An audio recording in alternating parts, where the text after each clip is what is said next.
Good evening. It's been a while.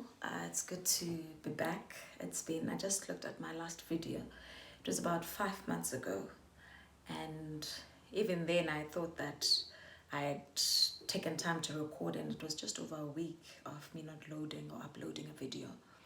But now, five months later, for different reasons, I have not made time to sit down and record a video. I've been caught up with many things, and the lockdown became so real and so frustrating and so demanding, and I found myself finding spaces where I can find my sanity. So I'll just start with because I've been sitting and thinking, how did I personally survive this 5-6 months lockdown or so? But I remember the first 21 days of the lockdown when it was said, when it was first announced by the president. I said to Noms, something says to me, I think it had happened before we were told about the lockdown, the week before that.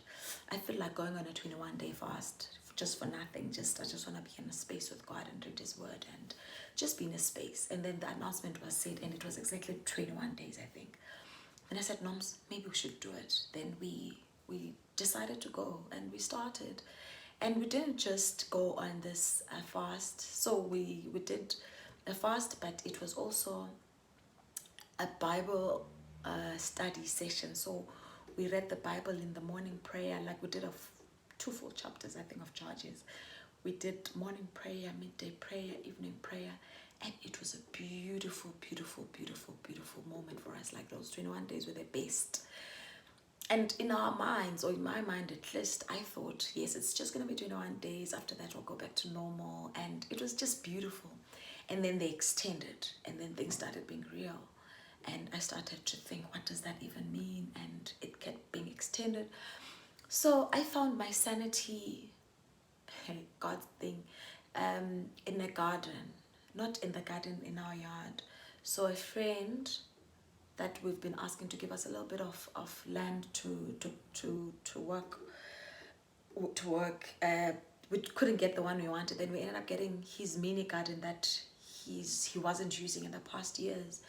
And then we started working the garden with our own hands. We planted, I remember level 4 or 3, 4, somewhere there. They then opened the nurseries, and we had one close by in Howick, Hopewell, and it was open. I'd never been. I went to Facebook and I asked, and they told me, and I navigated and I found seedlings, and we started planting. I think we started planting in the garden, and then we went to the bigger garden. We went to the garden every single day except for Sabbath. We were there. If we didn't go during the day, we'd go in the morning to water, we'd water in the evening. That's when we'd planted. But I tell you, time flew. And God taught me things that I'd never thought I would learn in my life through that garden. Because I remember we took pictures of how the garden looked, because it was like just a deserted place with weed, and no one really noticed it. And it wasn't far from the houses, but no one ever took notice of it. We took 2 guys, they went in. After they went in, we took tools, and we were working the land with our own hands. So the transformation of that land from what it was, I'll actually share the pictures of how we found it. And now the weed was gone, and then when we started tending the land, and then we made the beds, and then we planted the seedlings, and then we started watering. And when we were reading, doing our research, the crops that were planted were meant to take 3 months to harvest. We had kale obviously sooner, kale with broccoli, we had cauliflower. There were times where we went to the garden and it seemed like nothing was happening. It was like, okay, we're just watering. And it wasn't raining. Remember, in the middle of winter, no rain, but we had water from our neighbors that we were using to water that big garden, and a hose pipe, and we did that. It was tiring, but it was fulfilling. And that journey, the journey of seeing things grow. I've always had a small garden of this and that, but yeah, I would do it, and yeah, and I saw the peppers are out, the chilies is out, this and that, spinach is out. But this time we had about, in total, 700 odd seedlings on that, on the ground in that garden. So we had invested not a lot of money, I'll tell you, but we had invested time. We had invested our emotions, and we were saying, let's do this. And we just did it because we'd never gone that big. And the support of working as a team, because I didn't do it by myself. I don't want to take credit for that garden at all, because we work with Usbu, who's the owner of the garden, and then we work with my cousin Unoma, who I always work with in most of my projects. And it's the three of us, and we just gelled and we worked together. The strength, the energy, the faith, the vision between the three of us, and the motivation was amazing. As much as everyone knew that it was very bad, it was bad, but the fact that we were looking forward to something, and we had hope that these things will grow. And they grew. And the kale started coming up, and we were like, ooh, where's the market? What's going to happen? And then Noma started chasing the market. We managed to get the same place we got the seedlings, they bought our veggies. And they bought the kale, they got the broccoli and the cauliflower, because that's how we harvested them.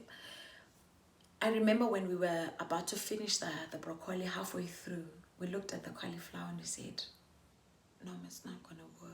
The response was not there. We said, it's not going to work. Probably have to take it down. And then I had to go home. I was away from the garden for a couple of weeks because we lost my uncle. It was an emotional time for me. I detached from the garden and everything. The only thing I was doing was the work that I do, which I get paid for monthly. Another story for another day. So, and then I was told the cauliflower is ready. I was like, what do you mean the cauliflower is ready? They said the cauliflower is ready, and the cauliflower was ready. I think we've had 3 to 4 deliveries at Hopewell of the cauliflower, which we almost gave up on. Here's the story. When we did the kale took time to grow. The kale, there was a time where one of the partners said, actually, let's just take this thing down. It's not going to work. And we said, no, let's give it some time. And we stood there in the middle of that kale, I promise you, and we prayed. And we said, Lord, we don't know what is happening here. It's not looking good. It was delaying. And a week or so, boom, boom, kale came through. We could not believe it. And then now the cauliflower was doing the same thing. So for me, and I remember when these leaves of the broccoli were so big, but there was no fruit inside. When you open, there's nothing. The lesson from that garden and the sanity I got from that garden was that God's timing for every little thing is exact. It's so perfect that not our anxieties or our lack of faith will make it delay. So everything came at the right time, and it came when it was supposed to come. And for me, it was not just a gardening or a farming experience, but it was a life experience to say, we rush things so much that we cut corners. And in the cutting of corners, we then end up now having to say, okay, what's the alternative? If the alternative looks like a quick win, we jump to that quick win. And we forget that we are here because God said we are supposed to be here, and we're supposed to endure the full grooming period. If your time is 6 months, 12 months, 18 months, it doesn't matter what you do in between. You must be resilient and walk through that journey, and make sure that in that journey, you don't turn back, you don't look for shortcuts, you don't look for quick fixes, you just walk it. And at the right time, you will see the fruit coming. And when it comes, it will be so perfect. It will be so nutritious. It will be so So in season, and even the people around will appreciate what you've become, and you will look at yourself in the mirror and be like, I didn't know that this is what we're trying to make.